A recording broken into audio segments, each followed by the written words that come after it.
Last class के अंदर हमने ये सीखा था कि बेटा जीएसटी कलेक्टेड, अगर आप जीएसटी कलेक्ट कर रहे हैं फ्रॉम कस्टमर्स,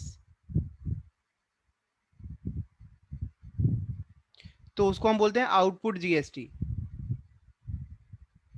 ठीक है, इट इज अ लायबिलिटी, वो एक लायबिलिटी होता है।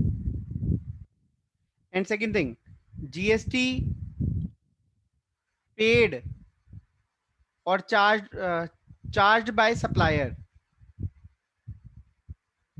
GST charge by others. अगर कोई दूसरा हमसे जीएसटी चार्ज कर रहा है तो उसको हम बोलते हैं इनपुट जीएसटी। तो वो होता है हमारे लिए एसेट्स। ठीक है, और जब हम जितना टैक्स कलेक्ट किया उसमें से जितना टैक्स हम पर चार्ज करा गया, दूसरों ने जो हमसे चार्ज किया वो लेस कर देते हैं, तो हमारे पास आ जाता है नेट जीएसटी लायबिलिटी। क्वेश्चन आता है एग्जाम में, बेटा बताओ, जब जब ऑनलाइन एग्जाम्स आएंगे तब तक एग्जाम्स डिफिकल्ट होने के चांसेस हैं। वो कहते हैं बेटा बताओ इनपुट टैक्स क्या होता है, तो आप यही बताओगे इनपुट टैक्स क्या होता है, जो हम पे करते हैं। ठीक है, हमने कोई माल खरीदा उस पे जीएसटी पे करा, हमने किसी से कोई सर्विस ली उस पे जीएसटी पे करा, टेलीफोन का बिल पे करा उस पे जीएसटी पे करा। ठीक है, बिजनेस के लिए जो भी खर्चे करे उस पे जो जीएसटी पे करा, उसका हमें फायदा मिलता है, तो उसको हम बोलते हैं इनपुट टैक्स क्रेडिट। सरकार कहती है सपोज आपने 10 लाख की सेल करी, कितने की सेल करी, 10 लाख की सेल करी, उस पे आपने लोगों से 18% टैक्स लिया, 1,80,000। फिर आपने कुछ खर्चे करे इंक्लूडिंग परचेज भी, परचेज ऑफ गुड्स, आपने 8 लाख के खर्चे करे, उस पे आपने जीएसटी पे करा 18%, कितना हो जाएगा, 14,40,000। तो कहता है, सरकार कहती है इतना टैक्स तो आप हम अपने बिजनेस से ऑलरेडी पे कर चुके हो, है ना भाई। जब हमने खर्चे करे तो हम जगह जगह पर टैक्स देकर आए, जगह जगह पर टैक्स देकर आए, वो जगह जगह वालों ने टैक्स कलेक्ट करके सरकार को दिया, और क्या बोला सरकार को कि ये टैक्स हमने इस बंदे से मतलब मुझसे कलेक्ट करा हुआ है। ठीक है, सरकार ने कहा इसने हमने ऑलरेडी 14,40,000 टैक्स भर ही दिया, सरकार को पता चल गया। तो अब सॉरी 14,40,000 नहीं, 1,44,000, 1,44,000। तो अब गवर्नमेंट कहती है कि 1,80,000 आपने कस्टमर से कलेक्ट किया, 1,44,000 आप बिजनेस की अलग अलग एक्टिविटीज के थ्रू टैक्स जमा करा चुके हो मुझे, तो 36,000 का जो टैक्स है आप मुझे और दे दो। मतलब सरकार कहती है हम आपको जितनी भी आपने इनपुट सर्विस ली है बिजनेस को चलाने के लिए, जो इनपुट सर्विसेज ली हैं उसका हम आपको फायदा दे रहे हैं, जिसको हम बोलते हैं इनपुट टैक्स क्रेडिट। क्या बोलते हैं, इनपुट टैक्स क्रेडिट। अकाउंटेंट का रोल बहुत ज्यादा इंपॉर्टेंट है। कैसे, ये इनपुट टैक्स क्रेडिट लेना बहुत जरूरी है। टैक्स का अगर बेनिफिट नहीं मिलेगा तो आपके ऊपर टैक्स का बर्डन बहुत ज्यादा आएगा, टैक्स का बर्डन ज्यादा आएगा तो टैक्स आप कहां से पे करोगे, अपनी जेब से। जब आप अपनी जेब से टैक्स पे करोगे तो आपकी इनकम पे इफेक्ट आएगा, आपकी इनकम पे इफेक्ट आएगा तो आपके बिजनेस को नुकसान होगा। तो इसलिए अकाउंटेंट का रोल बहुत ज्यादा बढ़ चुका है इस टैक्स को एडजस्ट करने के लिए। ठीक है, अकाउंटेंट, चार्टर्ड अकाउंटेंट सब इसी में लगे हुए हैं कि हमें टैक्स के पूरे बेनिफिट्स मिल जाएं, इसलिए हमें अपनी अकाउंटिंग तरीके से करनी पड़ेगी। तो आप लोगों का फ्यूचर जो है वो बहुत ब्राइट है। ठीक है, कॉमर्स वालों के बिना, टैक्सेशन के बिना दुनिया नहीं चलने वाली। गवर्नमेंट को टैक्स चाहिए, गवर्नमेंट आपकी इज्जत करेगी, गवर्नमेंट कहेगी भाई अकाउंटेंट की सैलरी बढ़ाओ।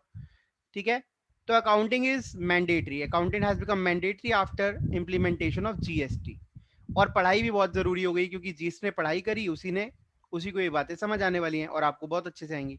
अच्छा, अब मुझे जो बात करनी थी, आज की जो हमारी क्लास है, मैं अभी आपके डाउट्स लूंगा, जिन जिन लोगों को थोड़ी सी दिक्कत आ रही है, थोड़ा सा वेट कर लो।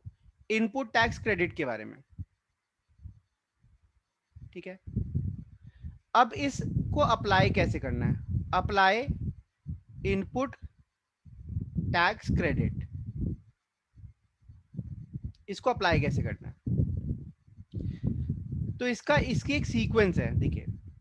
सबसे पहली चीज, इनपुट टैक्स क्रेडिट हमारे पास 3 फॉर्म्स में होता है, एक होता है IGST, input IGST, input CGST और इनपुट SGST। ये दोनों तो हमेशा इक्वल ही रहते हैं, है ना, इक्वल होता है, आधा आधा। तो कहता है सर हमें सरकार को जो टैक्स जमा कराना है, तो पहले तो आप इनपुट IGST का यूज करो।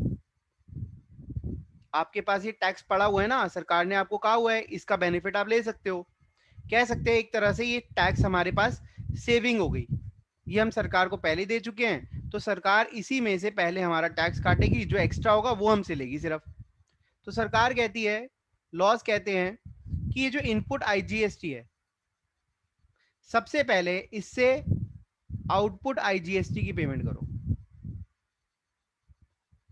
ठीक है, लेट से मेरे पास इनपुट IGST में 10,000 रुपए पड़े हुए हैं, मेरा आउटपुट IGST है 5,000, तो मैंने 10,000 में से 5,000 निकाले और यहाँ पे कर दिए, तो अब मुझे IGST कितना पे करना है, 0। ठीक है, कहता है उसके बाद अगर कुछ बच जाता है तो आप आउटपुट CGST में पे करो, आउटपुट CGST में मत, और उसके बाद कुछ बच जाता है तो वो आउटपुट SGST में पे करो, सीक्वेंस है। अब यहाँ पे हमारा बैलेंस कितना बच गया था, 5,000 का बैलेंस हमारा बचा हुआ है, 10,000 में से 5,000 ही यूज करें हमने, 5,000 का बैलेंस बच गया। अब इस 5,000 में से लेट से आउटपुट CGST 2,000 बनता है और आउटपुट SGST भी 2,000 बनता है, तो कहता है नहीं सॉरी, ये बनता है 3,000 और ये भी बनता है 3,000, दोनों बराबर ही बनेंगे। तो कहते हैं जो 5,000 का आपका बैलेंस पड़ा हुआ है, इससे आप सबसे पहले 3,000 की ये वाली लाइबिलिटी पे करो, ये लाइबिलिटी 0 हो गई, और उसके बाद जो 2,000 बच गए वो 2,000 आप SGST में यूज कर लो। तो सरकार को आप अपने अभी इतना पेमेंट करनी है कैश से, इतना आप सरकार को 1,000 रुपए पे करोगे। मैं दोबारा रिपीट कर रहा हूं, मेरे पास इनपुट GST पड़ा हुआ था 10,000 का, इससे मुझे टैक्स की पेमेंट करनी है। समझ लो कि मेरे वॉलेट के अंदर 10,000 रुपए पड़े हुए हैं, तो कहता है आई 3 वॉलेट हैं, वॉलेट नंबर 1 जिसमें IGST का पैसा पड़ा हुआ है, वॉलेट नंबर 2 जिसके अंदर CGST का पैसा है, वॉलेट नंबर 3 जिसमें SGST का पैसा है। तो कहते हैं सबसे पहला वॉलेट कौन सा उठाओगे, IGST का, उससे पैसे निकालो, क्या पे करो, सबसे पहले IGST का टैक्स, फिर क्या पे करो, CGST का टैक्स, फिर क्या पे करो, SGST का टैक्स। ठीक है, अब अगर इसके बाद भी शांति ना मिली हो, CGST उठाओ, CGST को पहले अप्लाई करो आउटपुट CGST के अगेंस्ट, जो CGST के वॉलेट में पैसा पड़ा हुआ है वो आप आउटपुट CGST के अगेंस्ट एडजस्ट करो, उसके बाद कुछ बच जाए तो उसको आप आउटपुट IGST के अगेंस्ट एडजस्ट करो। मतलब वॉलेट नंबर 2 से पेमेंट होगी तो कहां कहां पेमेंट होगी, पहली पेमेंट CGST, दूसरी पेमेंट IGST। ठीक है, SGST की, CGST और SGST आपस में एक दूसरे की पेमेंट नहीं कर सकते, मतलब वॉलेट नंबर 2 से वॉलेट नंबर 2 और 3 आपस में एक दूसरे की पेमेंट नहीं कर सकते। SGST में जो पैसा पड़ा हुआ है वॉलेट नंबर 3 में, उसको आप सबसे पहले SGST पे अप्लाई करो और उसके बाद आप उसको IGST पे अप्लाई करो।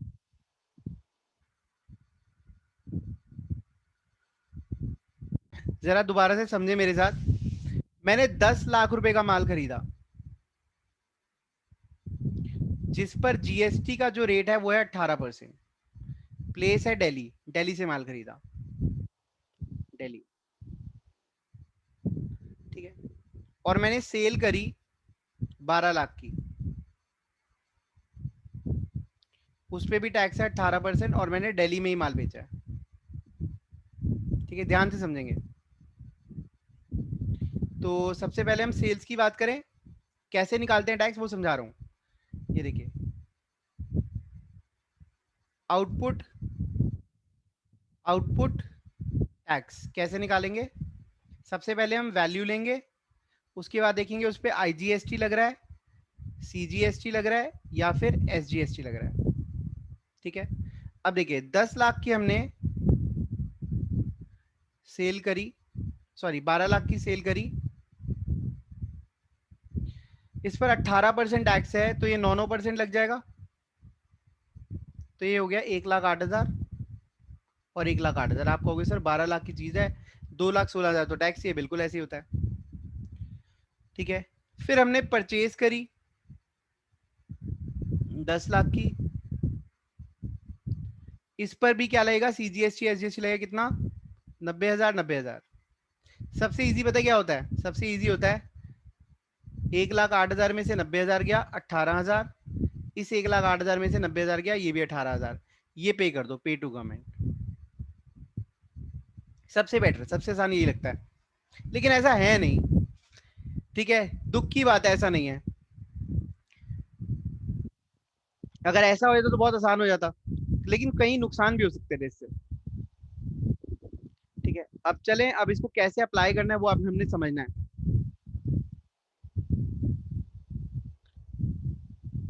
अच्छा सॉरी, इस केस में तो खैर ऐसे ही होगा, ये तो सिंपल केस है। कैसे, ये आ गया इनपुट टैक्स, इनपुट सीजीएसटी और इनपुट एसजीएसटी। आपने सीक्वेंस याद रखनी है, सबसे पहले सीक्वेंस में तो रट्टे लगा लो।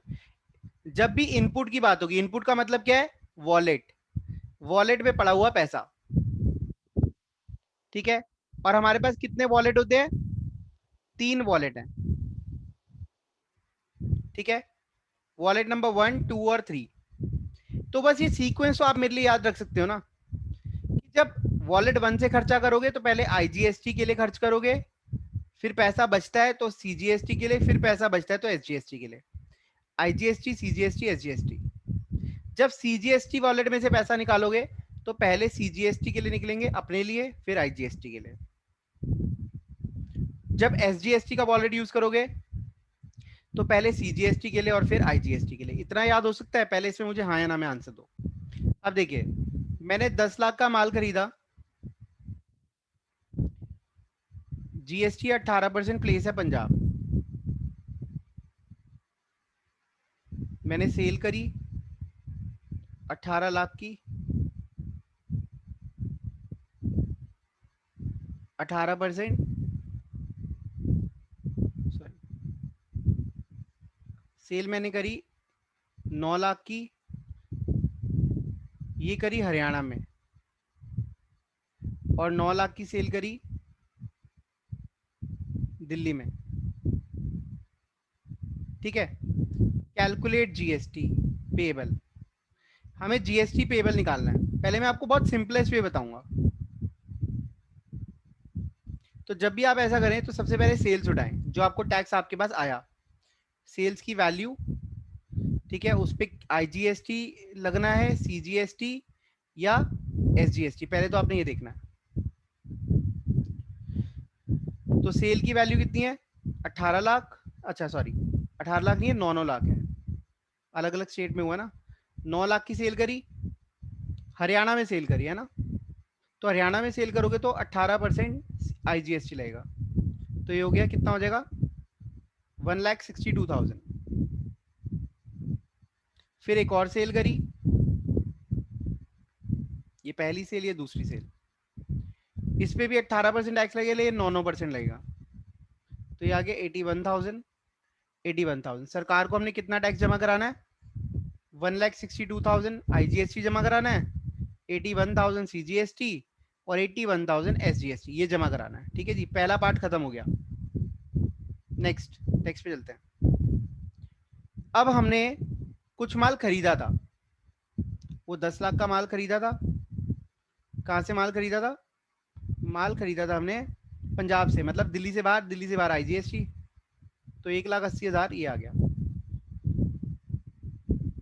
ठीक है, अब देखिए, सबसे पहली चीज आपने यहां पर क्या निकालना है, नेट जीएसटी पेबल। तो सबसे पहले ये देखो, सबसे पहले हमें एडजस्ट किसको करना है, आईजीएसटी की बात करनी है। फर्स्ट आईजीएसटी अप्लाई करो, कभी भी कुछ भी हो आईजीएसटी को पकड़ लो पहले। आईजीएसटी 1,60,000 देना बनता है और 1,80,000 रुपए हमारे पास परचेज का टैक्स पड़ा हुआ है। तो इसका मतलब ये लायबिलिटी होगी नेगेटिव। इसका मतलब लायबिलिटी नेगेटिव का मतलब क्या है, हमारे पास पैसा बेनिफिट ज्यादा है और टैक्स कम देना था। तो 18,000 रुपए का हमारे पास क्रेडिट बचा हुआ है। इसको हम क्या बोलते हैं, क्रेडिट। होता है ना, आप कहीं भी शॉपिंग करते हो तो आपको क्रेडिट्स मिलते हैं, पॉइंट्स मिलते हैं, उसको आप आगे यूज कर सकते हो। तो आप यही मानो कि आपको 18,000 रुपए के पॉइंट्स मिल गए। ठीक है, इसे यूज कैसे करना है जरा बताओ बताओ बताओ, सीक्वेंस क्या है? सीक्वेंस है आईजीएसटी पे तो अप्लाई कर दिया, अब ये पहले यूज होगा सीजीएसटी में, फिर यूज होगा एसजीएसटी में। ठीक है, तो अब देखिए,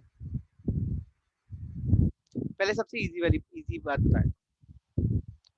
अब यहाँ पर देखो, यहाँ पे हमने 81,000 का टैक्स पे करना है, लेकिन कोई फायदा तो है नहीं, तो यहाँ पर ये आ गया 81,000 लायबिलिटी, 81,000 की लायबिलिटी।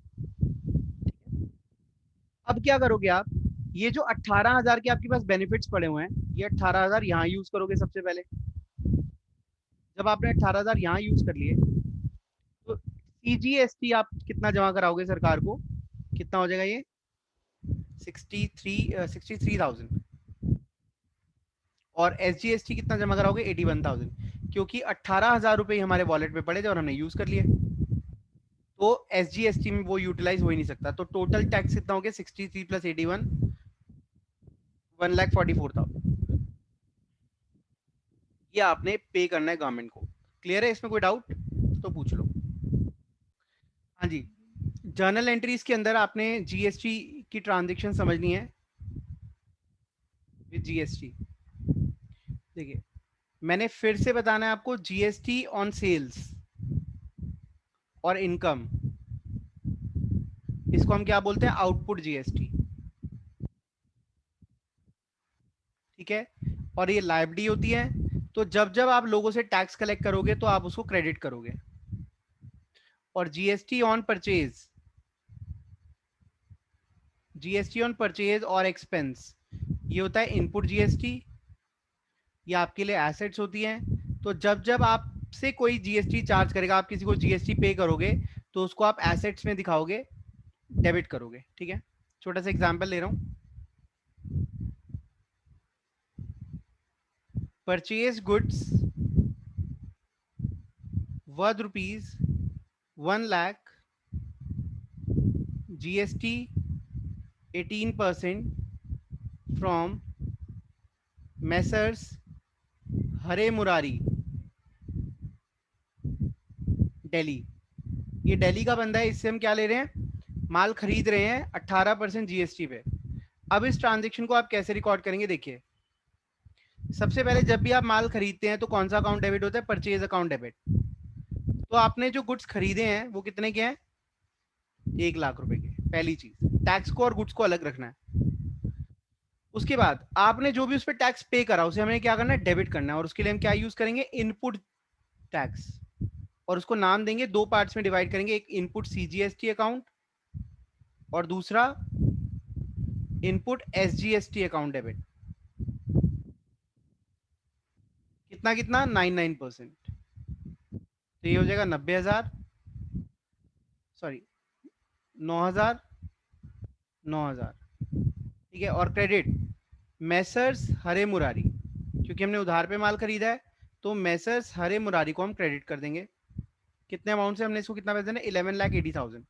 गुड्स कितने के हैं, 1 लाख, 1 लाख के, उस पर टैक्स कितना है, सॉरी 1,18,000, 18,000 टैक्स हो गया, तो 1,18,000 रुपये हम हरे मुरारी को क्रेडिट कर देंगे। यहाँ जगह बीइंग गुड्स परचेज्ड। सिर्फ टैक्स को आपने एडिशनली डेबिट करना है, बाकी परचेज की एंट्री सेम है। इसमें कोई डाउट है तो बताओ। गुड्स खरीदे 1.5 लाख के 12% पर एबीसी कंपनी से हरियाणा। अब इसको कैसे रिकॉर्ड करेंगे, ये देखिए, जब हमने गुड्स खरीदे तो हमारा कौन सा अकाउंट डेबिट होगा, परचेज अकाउंट डेबिट करेंगे हम 1,50,000। ठीक है, अब टैक्स जो हम दे रहे हैं that is called input IGST. Haryana आ गया ना, दिल्ली के बाहर हरियाणा, 12%। ठीक है, 12% में सिर्फ ऐसे लिख रहा हूँ, आपने नहीं लिखना, 18,000। और 1.5 lakh plus 18,000 Messrs ABC and company को हमने कितना पैसा देना है, 1,68,000 बीइंग गुड्स परचेज। इसमें कोई डाउट है तो पूछ लो। Rent paid ₹10,000 plus 18% GST. ठीक है, दिल्ली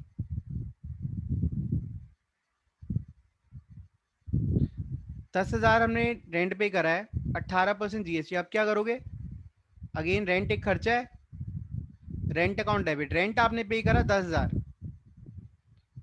अब जीएसटी जो लगेगा that will be input CGST account debit, कितना 9%, दैट इज 900, और इनपुट एसजीएसटी अकाउंट डेबिट, मतलब जब भी आप टैक्स पे करें उस टैक्स को आप डेबिट कर देंगे अलग से, और आपने पे कर दिया तो to cash.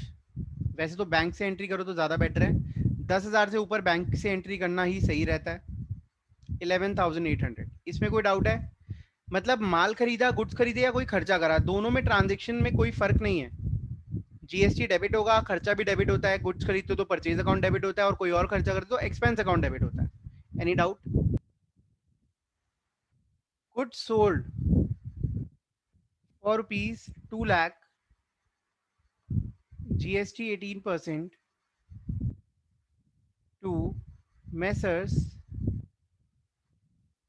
Armaan textiles Delhi. Delhi के बंदे को हम माल बेच रहे हैं, तो वेरी सिंपल, जिसको हमने माल बेचा उससे हमने पैसा लेना है तो वो डेबिट हो जाएगा, क्योंकि यहाँ कुछ बता तो रहा नहीं कि भाई पैसा आया या नहीं आया, डेबिट हो गया। कितना लेना है अभी देखो पता चलेगा। सेल्स क्रेडिट हो जाएंगी, सेल्स हमने कितनी करी 2 लाख की, और जो जीएसटी हमने उसको चार्ज करा है उसको हम बोलते हैं आउटपुट सीजीएसटी अकाउंट और आउटपुट एसजीएसटी अकाउंट। टोटल हम उससे 18,000, 9% देंगे ना, 18 तो टोटल हम उसको बिल करें 2,36,000, इससे ये डेबिट हो जाएगा बीइंग गुड सोल्ड। इसमें कोई डाउट है तो पूछ लो। दिल्ली के बाहर माल बेचने जा रहे हैं हम, हिमाचल। हिमाचल चलते हैं बेटा, इसमें लंदन। हिमाचल हो जाए, आज हिमाचल। हाँ कहाँ बोला बेटा? लंदन।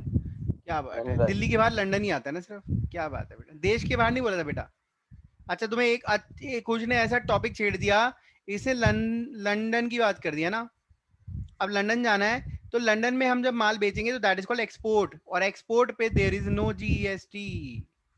सरकार कहती है जब आप एक्सपोर्ट करोगे हम आपसे जीएसटी लेंगे, क्योंकि आप पहली फॉरेन करेंसी लेकर आ रहे हो हमारे देश के अंदर, ये सौभाग्य की बात है कोई हमारे देश का सामान ले रहा है।